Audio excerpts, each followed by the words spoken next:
Hello everyone, कैसे हो सब लोग। तो आज हम रिवाइज करने वाले हैं that is human capital formation का रिवीजन है। आईडी का चैप्टर नंबर 5 है। तो विदाउट वेस्टिंग मच टाइम चलिए फटाफट शुरू करते हैं। सबसे पहला question is what do you mean by human capital. So what do you mean by human capital? The answer is the stock of same skills, ability, knowledge, expertise.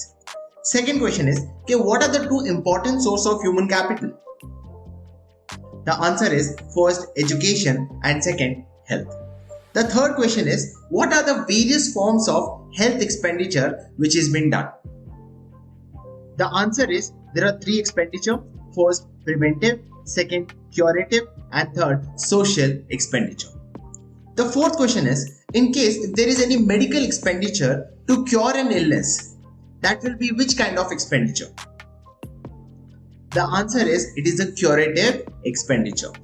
Next question is people of dash age group will be treated as productive labor force.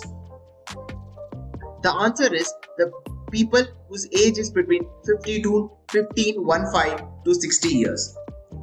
Next question is what are the different forms of training? The answer is first on the job training, second is off the job training. The next question is which capital is completely mobile between the countries? The answer is it is physical capital. The next question is information is a source of human capital formation. Now the question is people spend on what kind of information? So the answer is informations on educational institute where they can acquire the skills, and next is the labor market where they can utilize those skills. The next question is physical capital formation is mainly which process? The answer is it is economical and technical process. Next question is for effective use of physical capital we require. The answer is human capital. Let's go to next question, that is the process of acquiring and increasing the number of skills and expertise is called. The answer is human capital formation. Let's go to the next question, that is what is the major problem which the country face in human capital formation? The answer is rising population. Next question is physical capital is depreciable, but we can stop depreciating human capital. How? The answer is through continuous investments in education and health. The next question is it is very difficult to prove the cause and effect relationship between human capital and the growth of the GDP. The reason is the answer is it is the measurement problem that how we measure education and how we measure the health does not indicate the true GDP growth. Next is name the report which has been issued by Deutsche Bank.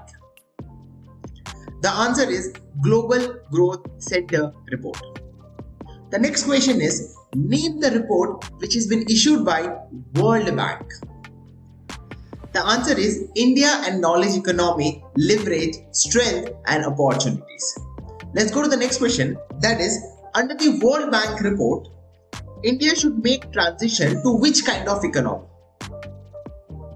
The answer is India should transit to knowledge economy.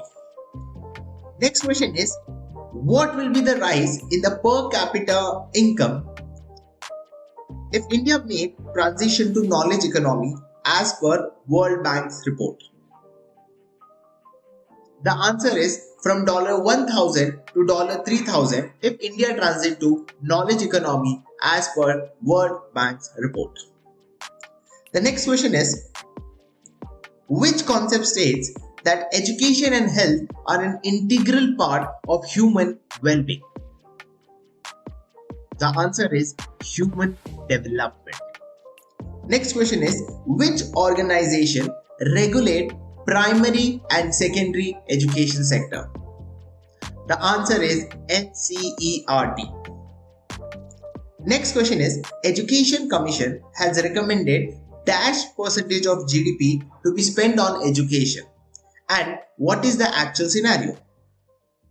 The answer is Education Commission recommended 6% and the actual scenario is 4.6%. The next question is, which committee has recommended the government should spend 1.37 crores so that all the students will fall under the purview of primary and secondary education?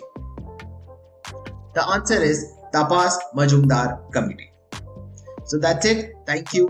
Human capital formation का revision हो जाता है. Thank you.